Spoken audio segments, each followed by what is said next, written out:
All right, this is another one of those I'm lazy, so I'm just going to record it and do it live. I think people are wondering, and maybe there will be backlash, but I think there's a lot of people that wonder, is there going to be backlash to mask mandates in the US, or did it just die out in the stuff that happened last year? Is there going to be backlash to more measures and whatnot? What's going on, Jake English? How are you? Don't worry, this is going to be a short video, but or stream, whichever you want to call it. But where's the backlash going to be coming? Why oppose vaccination? Well, some people do. Some people will. Like I say, yeah. Hey, how's it going, everybody? The thing is, I don't oppose vaccination because I've had both of my shots. So, like I say, but is there going to be more backlash that will occur? At least in the United States. This is from an Americentric point of view, but that's a real question, isn't it? Is there going to be pushback? Is there going to be backlash to these measures? And a lot of people are saying, no, not really. I do think that there are a lot of people who genuinely think that there's not going to be a whole lot of pushback to what is happening. At least that's the way I see it, yeah. The Glowy being interviewed, yeah, I saw a little bit of it. Boo, frankly. Yeah. Fear surveillance is still strong. Oh, yeah. No, I it's not that I don't disagree. It's just that, is this continuing to be fought? That's the real question, isn't it? Is this still being fought against? I don't see that myself. I don't see that. But maybe I'm wrong, which is very, which can be true. I think that there's going to be a lot more backlash to, a lot of different issues, particularly with capitalism. I do think that there is going to be backlash that will occur, but I don't think it's going to be the way that we like it to. I think it's still going to be the nonviolence sort of let's reform things is still going to be the status quo for a long time. I think that we're still in that let's reform type of stuff mentality. I've seen, like I say, you have people like Vosh, of course, and people like Bo the Fifth Column, and others who are starting to wake up to and realizing. I mean, Vosh and Bo the Fifth Column, I think, to a point, they've always been kind of, at least will give lip service to capitalism in some ways. But I think that a lot of folks who are edgy bros like me, who kind of like, yeah, balkanization, revolution, yeah, let's do it. That's not going to occur. And people are still going to be pushing for reformism. They would rather have social democracy as a starting point and work from there. They've talked so much about this. Well, it's easier to, change a liberal's mind than it is to change, a fascist's mind, right? So that's really where we're at. It's just reform, reform, reform. And I think there's going to be a backlash to the reform. And I think that there's a lot of this, let's go ahead and, say that we don't like capitalism, but we're still going to say, well, companies are going to get their money, this and that, and that's okay. But I think there will be backlash. It's just not going to be the way we see it. Yeah, people aren't ready for a revolution. Even this who give lip service to it. Yeah, exactly. Yeah, people aren't. Yeah, they really aren't ready for it. It's just going to have to get that much worse, and I don't think a lot of folks are willing to deal with that. The system right now is good enough. There's still a lot of fear mongering because apparently yesterday, ironically, the bennies for the home foreclosures and kicking people out on their butts ran out yesterday. The moratorium ended, and so millions of people are going to be homeless. Now, of course, I mean, some of these people may be, taken up by relatives, or, they'll find something temporary through, I don't know, a, a temp service or whichever, right? But in generally speaking, these folks won't be, I think people are sedated by consumerist culture. Oh, absolutely. I agree. I agree. Yep. Consumerist culture, whether it's football, whether, football, basketball, the sports ball, as they say, whether it's anime, whether it's, going out, like I say, boozing it up, or if it's freaking, whichever, is people, I think, yeah, not until the majority feel it in their wallets and see riots on their own streets. Oh, yeah. Yeah. They see unrest happening in Portland and Seattle. But to me, Portland and Seattle, it's like, the thing is that they just, like I say, right now, they just aren't willing to deal with it because it's seen as a sideshow. That is something that spurgs online watch, me included.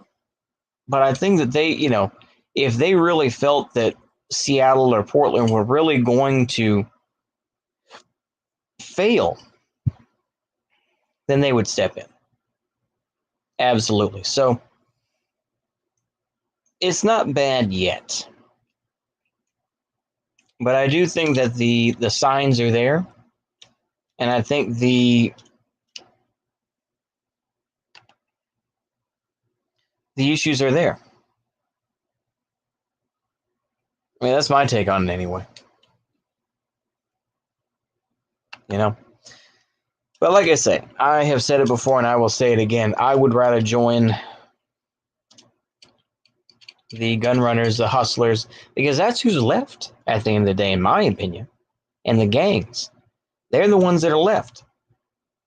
The left wing groups overall, it's like I don't think that there are many lefties who really want to go out in the streets regardless. You don't see these Antifa folks of the varying Antifa groups, organizations. They would rather just dox people. They don't want to, take some folks on. I really don't think they do. So I mean, while they get rid of all the racists and the folks who say naughty words on Twitter or wherever else on Instagram, they don't want to. They ultimately don't want to take on the system. They'll talk about land back. They'll talk about we're on stolen land. Most leftists are left comms. Yeah, I mean people can LARP all day.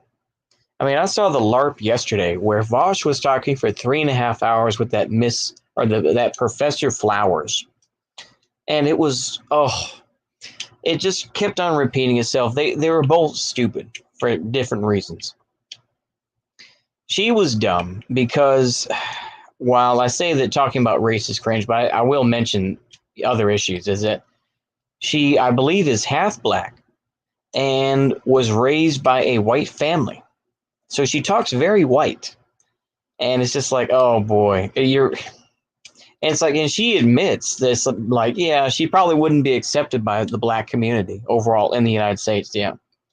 I mean, in my opinion, it was just, it was a shit show. 3.5 hours of that shit, just going over the same points where it's like, Vosh wanted to bring up South Africa and white folks. I'm like, bro, what are you doing? You sound like a wignap by doing that. It's like, at least bring up like Rhodesian Zimbabwe. And of course, she was like, well, we're against dictators and we're against anti-Semitism, all this sort of thing. But the thing is, though, is that she wants to talk about black separatism and all this, but it's like she wants woke black separatism, where it's like, oh, it's okay for us to do. It's like, why don't you just be honest about your beliefs and just be a black nationalist then, or be a black separatist?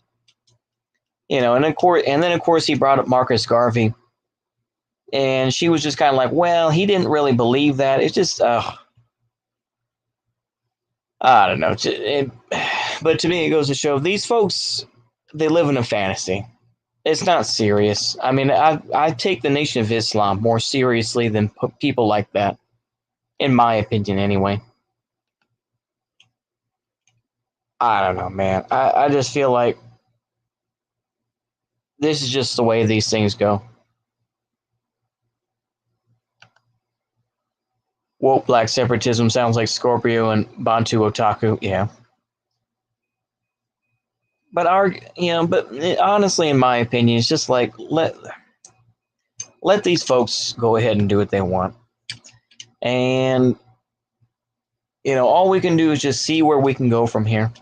Nobody can fully predict what's going to happen, but I think that we're going to see a continued sort of let's try to pretend like we're still cool when we're not.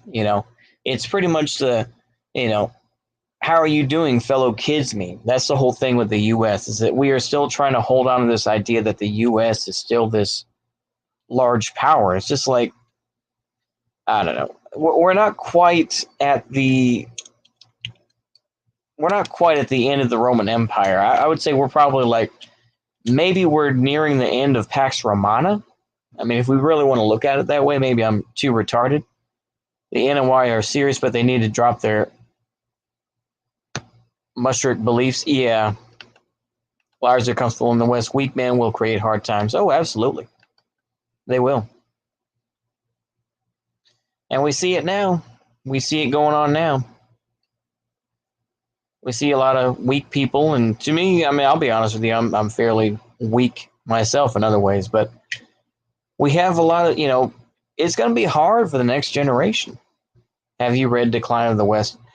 I have not. No, I'll probably get it eventually. But yeah, I have not read it. But I feel that that's, where we are. And like I said, this is one of the hardest things. Just like I think I've said this sentiment before, but I'll say it here and then I'll try to wrap it up. But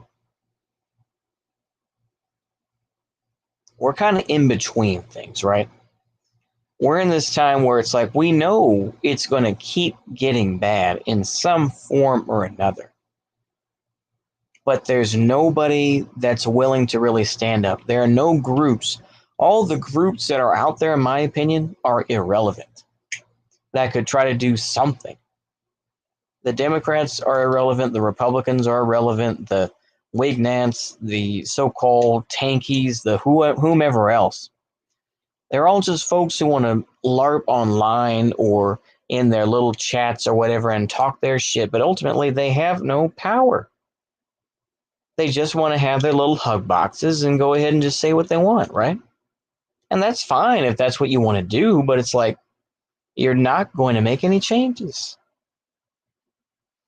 That's why I would say I would rather join like gun runners and hustlers. I would rather join them than ever join any of these groups. But I know I've repeated that over and over, but I genuinely believe it because I don't see any real political way. There's no, like I said, people just want to live their comfortable lives. They do.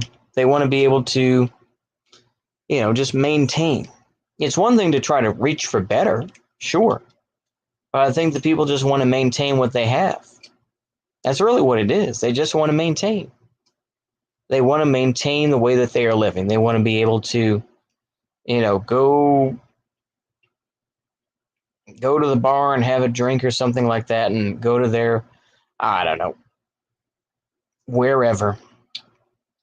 But then just kind of like, bro, let's not deal with this bullshit, right?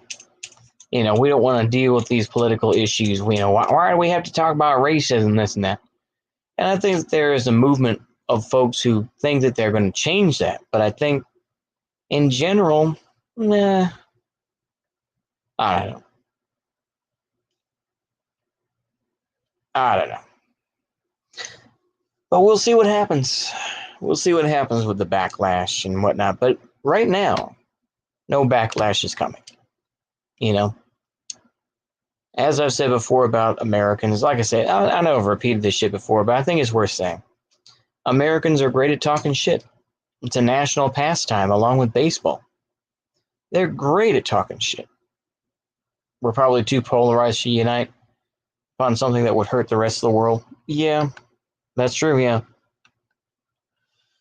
We really are, though.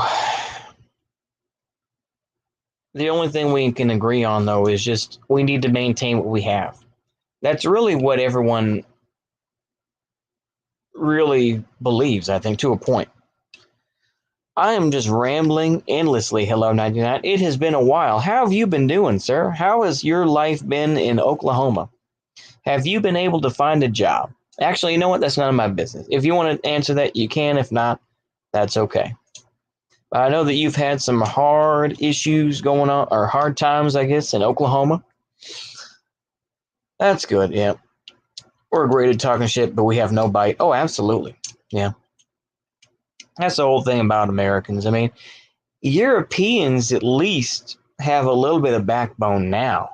Europeans saw what had happened in 2015, and they're like, we're not going to take in as many migrants anymore. They should go to Turkey. They should go to whichever country. They don't need to come here. And like I say, some of that may be lip service, some of it may be whichever. Oh boy. But I think that's where we are. You know, the United States just kind of shuffling their feet side to side, you know, just kind of keeping going, you know, one foot in front of the other type of thing when we just kind of, you know, here's some more technology and here's another update. Yeah. What is the general meaning? Oh, what is the general meaning of the title? Backlash to, like, I was talking about maybe just some of the plans, I guess, with like mask mandates and with just kind of, you know, we saw that the moratorium ended yesterday. I don't see a massive backlash occurring because of the moratorium ending and millions potentially becoming homeless. Hold on.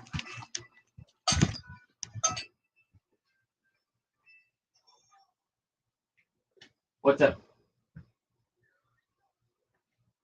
Yeah, what's up?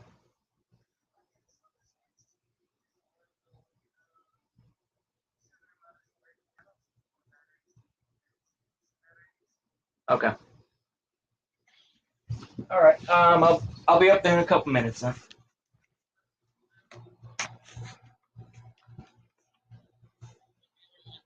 110? Okay. I'm on it. Yep, no problem. Bye. Okay. Have you seen that video on the streets of Philly? Oh, yeah, absolutely.